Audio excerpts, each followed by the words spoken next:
आज का पहला सवाल बहुत ही जबरदस्त सवाल है ये। यदि दिए गए आंकड़ों के लिए माध्य और बहुलक समान है तो x का वैल्यू ज्ञात करना है, x 6 से छोटा है।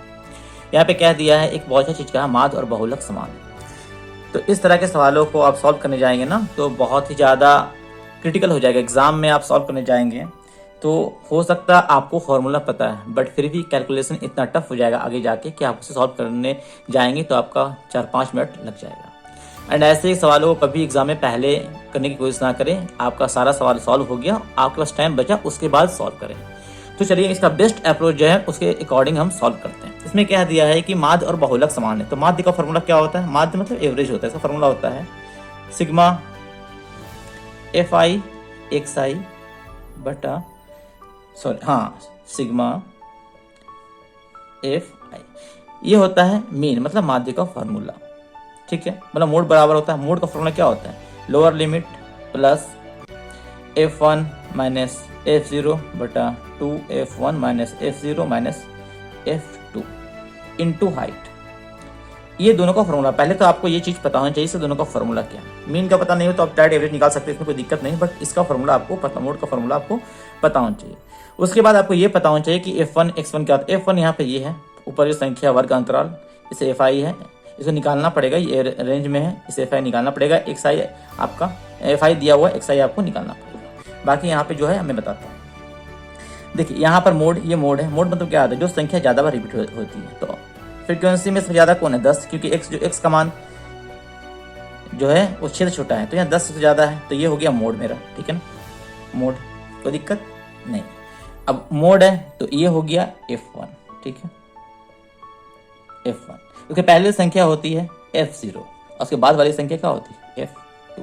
ये मोड है। मोड के ऊपर वाला जो होगा ना, यही ये जो संख्या होती है ये होता है लोअर लिमिट। दोनों संख्या रेंज है, इसके भी छोटी, तो ये हो गया लोअर लिमिट।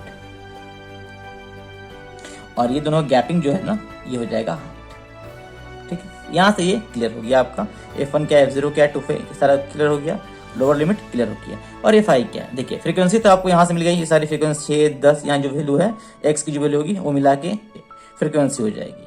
अब xi क्या होगा? xi देखिए जब भी अगर संख्या होता तो कोई दिक्कत नहीं था, वो डायरेक्ट लिख देते, लेकिन यहाँ पे क्या रेंज में दिया हुआ संख्या। जब भी ऐसा रेंज में संख्या और हमारा मीन निकालना हो, एवरेज निकालना हो, तो ये दोनों को जोड़ के 2 से डिवाइड करेंगे और इसको इंटू करेंगे, तो वहाँ से फिर फ्रीक्वेंसी डिवाइड करेंगे। तो चलते हैं, करते हैं। ठीक है, ये दोनों जोड़ेंगे 15, 25, 40, 40 को 2 से डिवाइड करेंगे तो 20 गुना 6।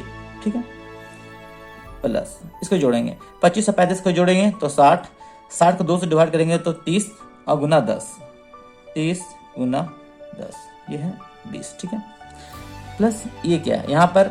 अब देखिए यहीं से स्टार्ट होता है। अगर आप यहाँ पर ना x का वैल्यू लेंगे ना तो आप सोचिए यहाँ पे मैं पकड़ लिया, मान लो इसे x ही पकड़ लिया, तो क्या हो जाएगा? 35 और 45 80, 80 से 2 डिवाइड कर देंगे तो 40x। ठीक है, अब यहाँ भी क्या हो जाएगा? 10 से 16, 16 प्लस 6, और यहाँ पर भी लोअर लिमिट 25 प्लस f10, 10 में से 6 गया 4, यहाँ पर हो जाएगा 10 दूना 20, और इधर है ना 10 दूना 20,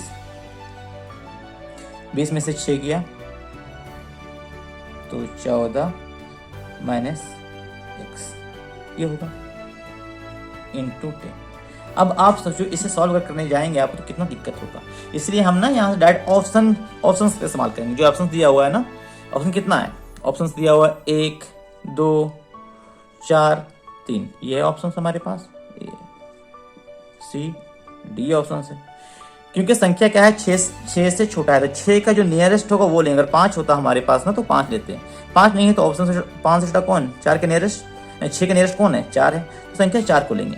और वैसे भी देखेंगे ना तो जो हर है, जो डिनोमिनेटर होता है ना, वो देखते हैं कि हटेगा कि नहीं। अगर नहीं हटेगा तो मैथ सॉल्व नहीं होगी ना, क्योंकि फिर फ्रैक्शन में आ जाएगा।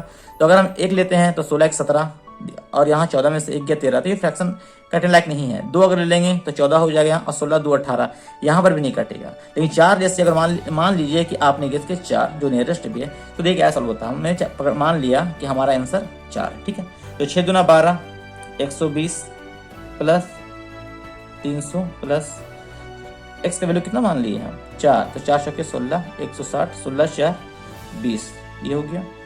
यहाँ पर 25 प्लस 4 है, 4 4, तो ये हो गया 4/4, इसको 4 ऐड किया ना तो 10, एच की वैल्यू 10 है, 10 कट गया। अब यहाँ से करेंगे 3 4 तो 500, 580 बाई 20 बराबर 25 और 4 29, 2 से काटेंगे तो ये भी 29। क्या दिखा आपको? मीन और मीडियन मोड बराबर दिख रहा है। यहाँ पर मीन बराबर मोड यहाँ पे सेटिस्फाइड हो गया, LHS बराबर RHS हो गया।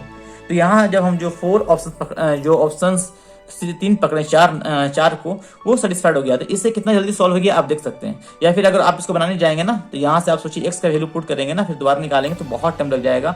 जो एग्जाम में इसके करना आप 3-4 सवाल छोड़ देंगे, तो उससे अच्छा है कि आप इसे छोड़ें और लास्ट में ऑप्शन टेस्ट करके बनाएं जो आपको बेनिफिट करेगा एग्जाम में। अगर एक क्वेश्चन आप बना लिए ना तो समझ लीजिए कि 20,000 25,000 लड़का से आप आगे निकल गए।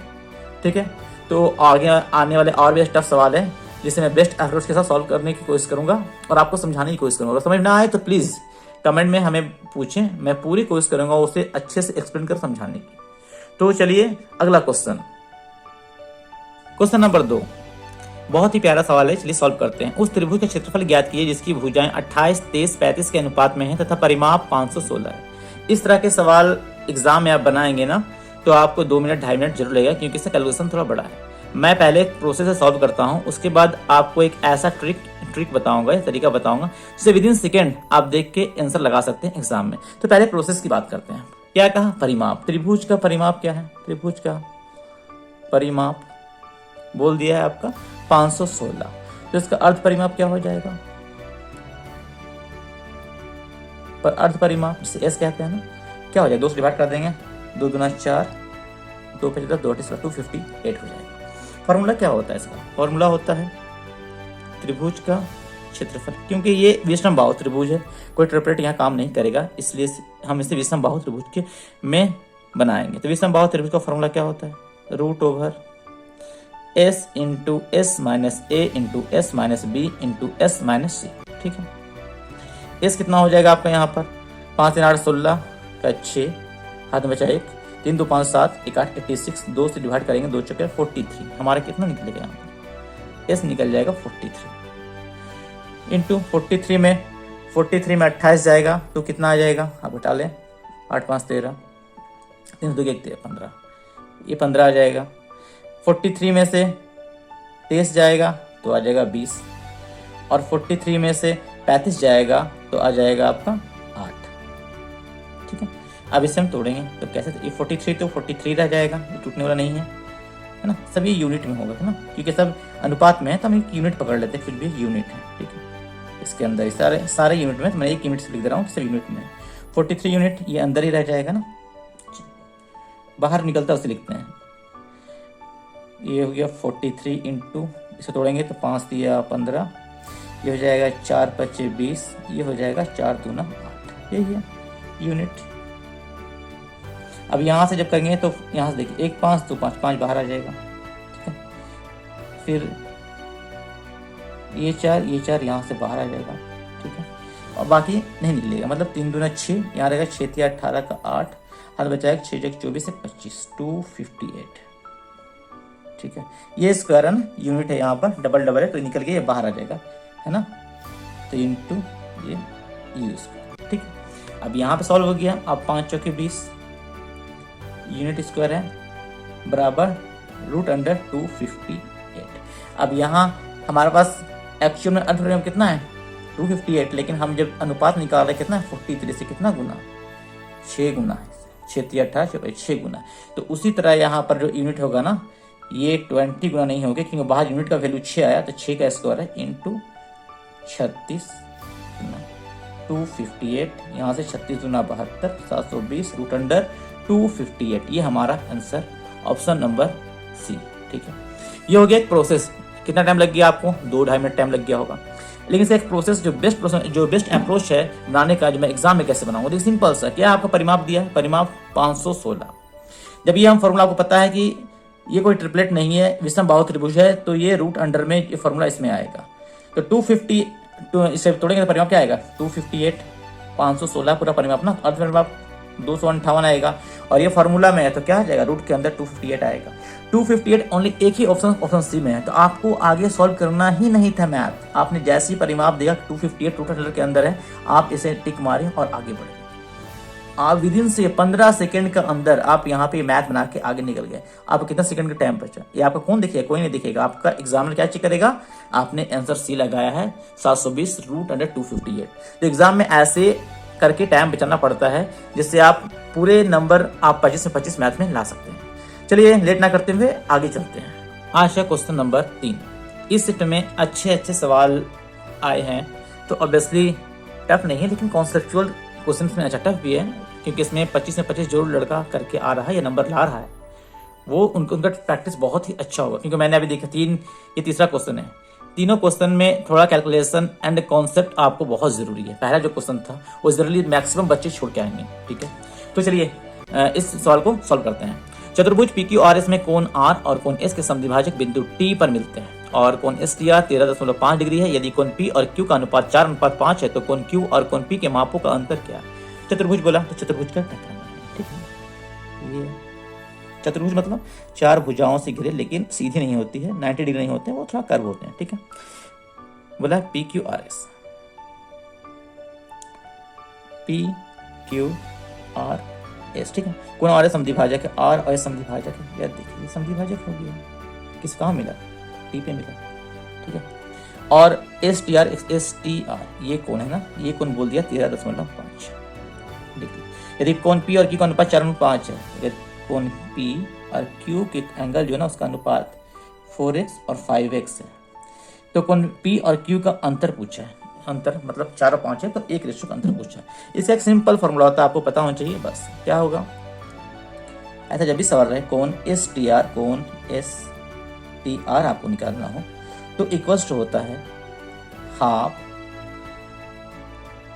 इंटू कोण P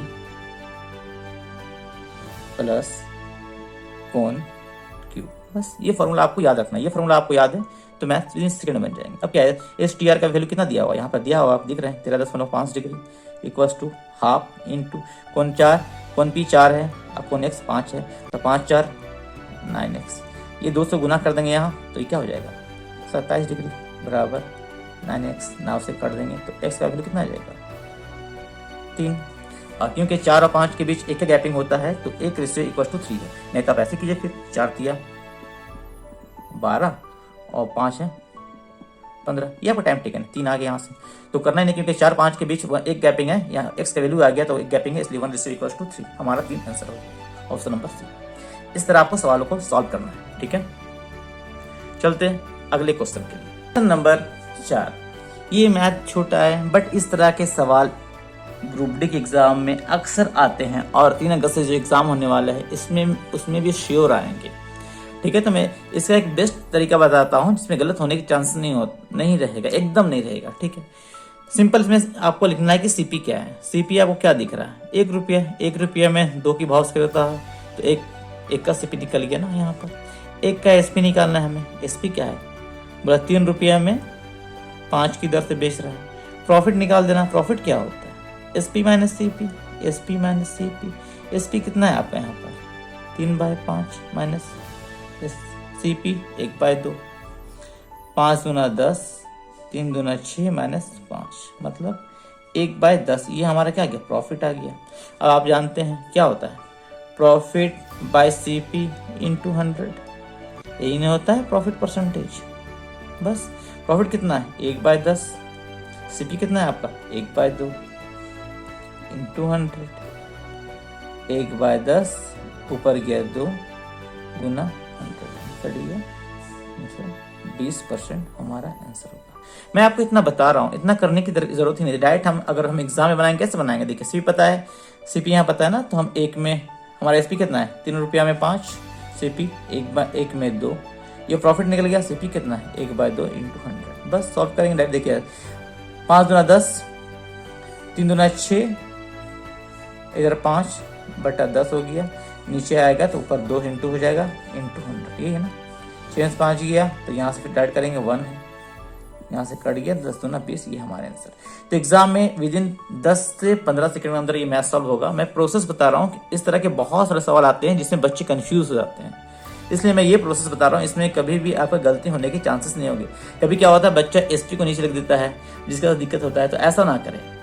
ऐसा इतना इजी सवाल अगर आप नंबर खोते हैं तो आप 10-20 हज़ार लड़कों से पीछे हो जाएंगे। इजी क्वेश्चन कभी गलती ना करें, ठीक है। टफ क्वेश्चन आपको आगे पहुंचाता है, लेकिन अगर आप इजी क्वेश्चन गलत करते हैं ना तो आपको नॉर्मल छात्र से आपको पीछे आना पड़ता है। इसलिए जितना हो सके इजी क्वेश्चन को गलत ना करें, ठीक है, एंड टाइम उसमें ज़्यादा बेकार ना करें।